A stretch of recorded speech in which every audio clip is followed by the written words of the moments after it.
This was supposed to be a story about procrastination, but I've decided to do that one at a later date. Instead, here's a subject I should have covered last year in 2022. Marriage. A thing I've done twice in my life, but each one was pretty different. Not just the actual experience of being married to two different people in two different states at two different points in my life for two very different lengths of time, but also the wedding ceremonies themselves. Actually, now that I'm pontificating on the subject, even my proposals were pretty different from one another. The biggest difference in proposals would be that in order to get married the first time, I had to do it twice.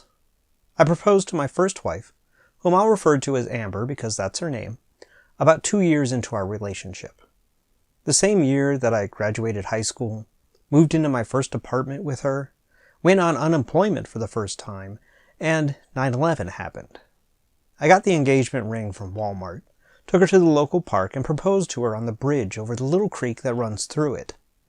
Before that year ended, I had gone to jail, she was living at a friend's trailer, and the ring was somewhere in my apartment.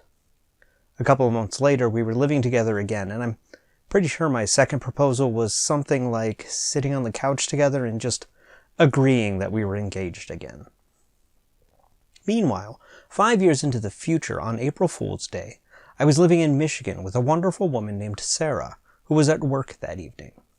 I was driving home to our apartment from an art show in Detroit, and was struck with a realization of how much I really loved her, and that I should stop letting the failure of my first marriage influence my relationship with her. I decided I was going to propose that night, and once more, visited Walmart, but this time it was to find a plush toy of one of the kittens from a Disney film, which happened to have a little backpack. I finally got home, put the ring in the toy's backpack, and set the plush on the bench down by the lake in our apartment complex. When Sarah arrived home, I asked her to walk down to the lake with me, where we just happened to notice this little plush kitten mysteriously left on the bench. She was content to leave it there in case the child she believed left it came back for it, but I encouraged her to pick it up and look inside the backpack. The moon was full, 2 swans glided by in the lake. She pulled out the ring, and I think I forgot to actually propose, but she's a smart woman and knew what it meant. Naturally, one of the first things to do after a marriage proposal is to set a date. Marriage number 1 was set for May 25th, 2002, and I absolutely cannot remember why, so I'm going to assume it was her choice. Marriage number 2 is easy to remember, though. We chose November 10th, 2007, which was the 3-year anniversary of us meeting and starting our relationship. I don't want to speak for Amber, but I don't think she was ever really into the wedding planning aspect of the whole thing. At least part of that may have been due to my mother's interest in being involved, kind of taking it over a bit. Or maybe my mom just took control because of Amber's lack of interest. Either way, the result was a very safe and traditional ceremony and reception. So traditional that I ended up enacting the most cliché of movie wedding tropes and forgot to bring the ring to the church. I left it at my parents' house while getting ready. I think I made my best man drive the 20 minutes out there to fetch it, but it could have been someone else. Aside from that, our ceremony was held at my parents' church in my hometown and went off with a hitch.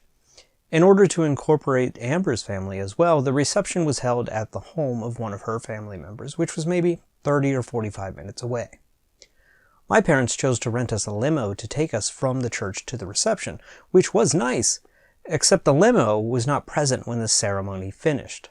This meant we did the I do's, walked the aisle, did some quick photos, walked out of the church to the normal rice and fanfare, only to reach the sidewalk and have nowhere to go. An anticlimax that was weirdly appropriate.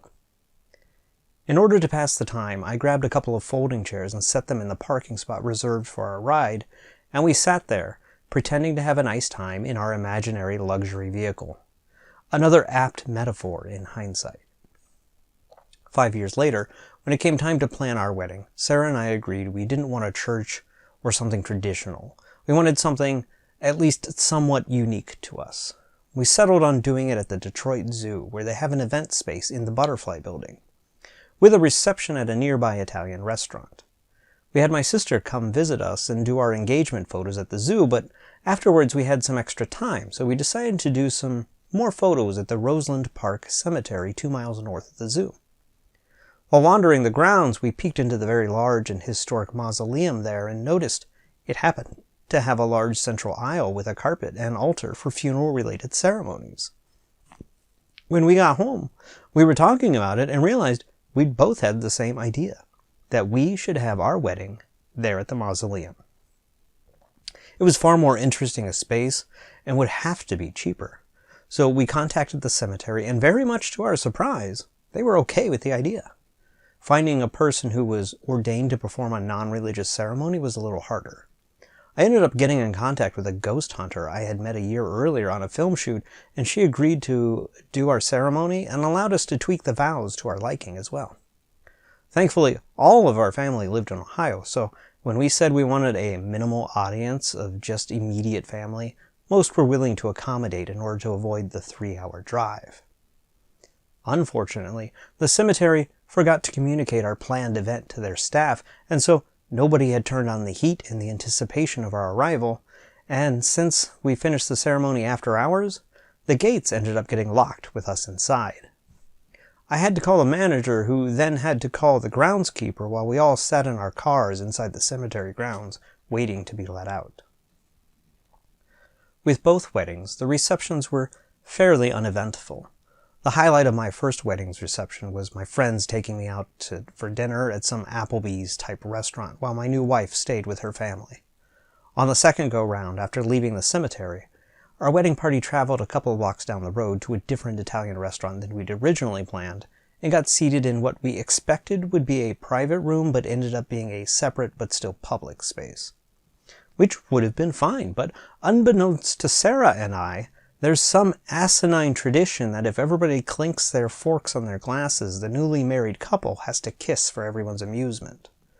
I don't know which was worse, the sound of the clinking every 10 minutes, or having to perform for a crowd of strangers. Also, just a random little memory, but my new sisters-in-law were quite amused at the sight of my dad eating pizza with a fork and knife. Of course, the differences in my two marriages don't end with the weddings that made them official. Amber and I went back to our apartment for our wedding night, never had a honeymoon, and were separated 8 months later. Sarah and I, on the other hand, spent our wedding night at a fancy hotel in Detroit and then visited a casino the next day. We had our honeymoon about a year later and visited Salem in Boston, Massachusetts, where we stayed at a haunted hotel and visited the Witch Museum in Harvard before seeing Boston's 4th of July fireworks. The biggest difference, though, is Sarah and I are still together nearly 19 years after we first met.